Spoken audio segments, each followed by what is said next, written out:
Pandora's sky that night felt heavier than ever before. The floating mountains stood silently beneath the dark clouds, while distant thunder rolled across the forest like the warning cry of Awa herself. The glowing plants of the jungle flickered softly in the darkness, but the beauty of Pandora had already been scarred by war. Smoke still drifted from the ruins of Home Tree. Ash covered the once living ground where laughter, songs, and the heartbeat of the Omaticaya clan had once echoed. And standing in the middle of this wounded world was Jake Sully, no longer human in spirit, no longer merely an outsider. He had become one of the Na'vi. Even after earning their trust, Jake carried a crushing guilt deep inside his heart. He remembered every moment that led to this disaster. He remembered how he once arrived on Pandora as a Marine, how he had followed orders, how he had given information to the humans, believing he could somehow stop the destruction peacefully. But peace had died the moment Colonel Quaritch chose war. Jake stood before the gathered Na'vi clans, riding the mighty Taruk, the legendary Red Leonopteryx, the last shadow.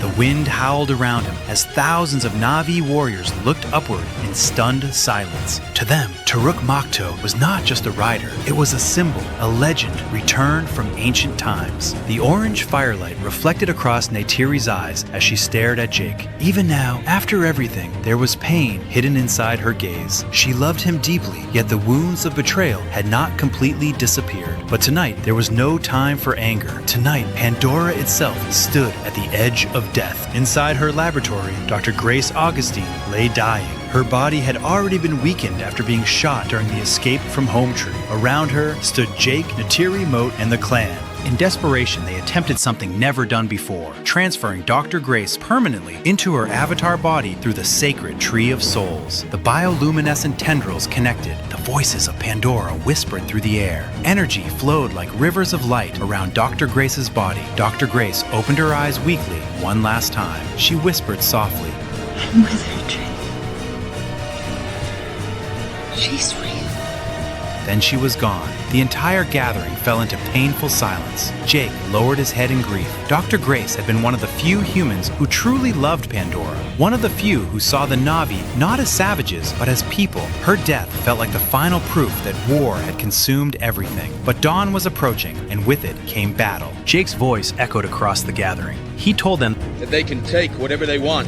He warned them. You ride out as fast as the wind can carry you. Kamakto ni wind.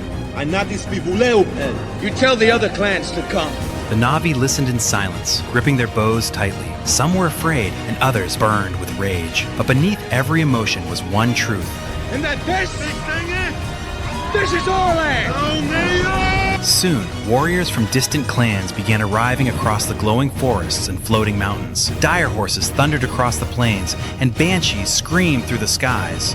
Fires burned throughout the night as thousands prepared for battle. Ancient songs rose into the air like prayers to Awa. The next morning, dark human aircraft appeared across the horizon like an approaching storm. Gunships sliced through the skies, while massive transport carriers moved slowly above the floating mountains. Their engines thundered so loudly that the forests below trembled. The Na'vi prepared themselves, and creatures restless beneath their riders. Jake flew at the front of the aerial warriors atop Taruk, his heart pounding violently inside his chest. Fear existed inside him, but stronger than fear was determination. This world had given him a second life. He would not allow humanity to destroy it. Then the battle began. Missiles exploded through the skies. Machine guns unleashed endless streams of fire. Pandora erupted into chaos. Na'vi riders dived between gunships with breathtaking speed, while arrows pierced cockpit glass. Banshees screamed as explosions tore through the air around them. Some warriors were blasted apart instantly, falling endlessly through the clouds beneath the floating mountains. Jake roared commands while maneuvering Taruk through impossible turns. He attacked gunships from above, striking fear into the human pilots. Human technology shredded through creatures and warriors alike. On the ground, dire horse riders charged directly toward armored vehicles. The earth shook beneath pounding hooves as thousands of Na'vi rushed into gunfire without hesitation. Many fell instantly, but still they continued forward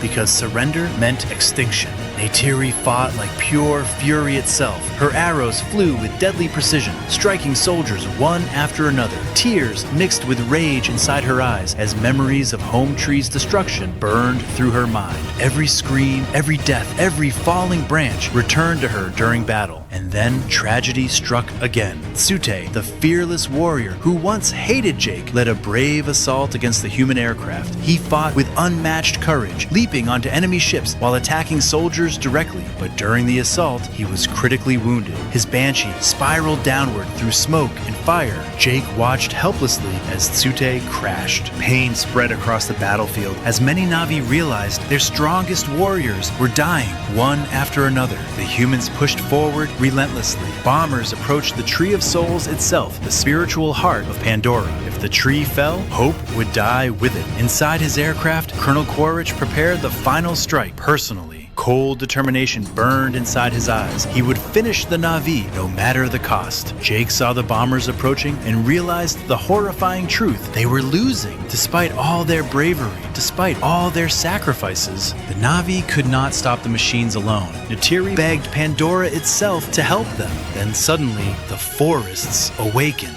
Viper wolves burst from the jungle. Hammerhead Titnothories charged through the battlefield like living tanks. Massive beasts attacked the human soldiers from every direction. Even the skies seemed alive as wild banshees swarmed the aircraft unexpectedly. The tide of battle shifted violently. Human soldiers panicked as nature itself turned against them. Explosions erupted across the battlefield while Na'vi warriors regained hope. Their cries echoed through Pandora with renewed strength. Jake led the aerial assault directly toward Colonel Quaritch's bomber. The skies became a deadly storm of bullets and fire as Taruk dodged missiles narrowly. Jake leaped across the aircraft during the chaos, attacking soldiers hand to hand. Explosions rocked the ship violently, but Colonel Quaritch survived. Even after the aircraft crashed, he climbed into a massive AMP suit and emerged from the flames like a monster refusing to die. Smoke surrounded him while the mechanical suit stomped across Pandora's sacred ground. Nearby, Jake's human body lay vulnerable inside a mobile lab unit after the link to his avatar was interrupted. If his human body died, everything would end. Colonel Quaritch knew exactly where Jake was. Driven by hatred, he marched toward the lab unit with unstoppable fury. Inside his avatar body, Jake desperately tried reaching his human form before Colonel Quaritch killed him. Neytiri fought beside him through the chaos, but time was running out. Then, with pure rage and desperation, she charged forward atop the great beast Pelulukan, the deadly Thanator. The creature slammed into Colonel Quaritch with terrifying force. A brutal struggle followed beneath the smoke-filled sky. Metal claws clashed against beastly fury, while Neytiri fought with every ounce of strength inside her soul. Colonel Quaritch ripped open the lab unit. Pandora's toxic atmosphere flooded inside instantly. Jake's weak human body gasped desperately for air. For the first time in a long time, Jake looked truly fragile again. Not a warrior, not Taruk Makto, just a helpless human struggling to breathe. Colonel Quaritch raised his weapon coldly. He growled. Hey, Sully. How's it feel to betray your own race? You think you're one of them? Time to wake up. Meanwhile, Neytiri raced desperately across the battlefield after witnessing Jake's danger. And at the final second, Neytiri attacked. Her arrows struck Colonel Quaritch's AMP suit violently. Finally, she released the final arrows directly into Colonel Quaritch. Instantly, Colonel Quaritch collapsed. The war ended. Silence slowly spread across Pandora. The surviving humans were defeated and forced to leave the planet. One by one, ships departed from the world they had tried to conquer. Only a few humans, those who respected Pandora, were allowed to remain. But victory came with enormous pain. Many Na'vi had died. Home Tree already was gone. The scars of war would never fully disappear. Later, beneath the glowing branches of the Tree of Souls, the clans gathered one final time. Jake lay beside his human body while the Na'vi formed a circle around him. The sacred ritual began again. Soft lights flowed through the roots like stars moving beneath water. Jake closed his human eyes for the final time. And then his avatar eyes opened. Bright golden eyes filled with life and filled with freedom. At last, Jake Sully was truly reborn as Na'vi. Not because of blood, not because of birth, but because he chose Pandora with his heart. And beneath the glowing night sky of Pandora, surrounded by the people who had once seen him as an outsider, Jake finally found the home he had been searching for all along. We got our kids. Jake. Tell your friends to stand down. You want your kids back? Come out alone. You know better than to test my resolve. I took you under my wing, Jake. You betrayed me. Offer's fixing to expire. What's it gonna be? Check your fire. I'm coming out.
That was insane, cuz. Yeah. Woo! I want to go home. I know. Okay, we're going.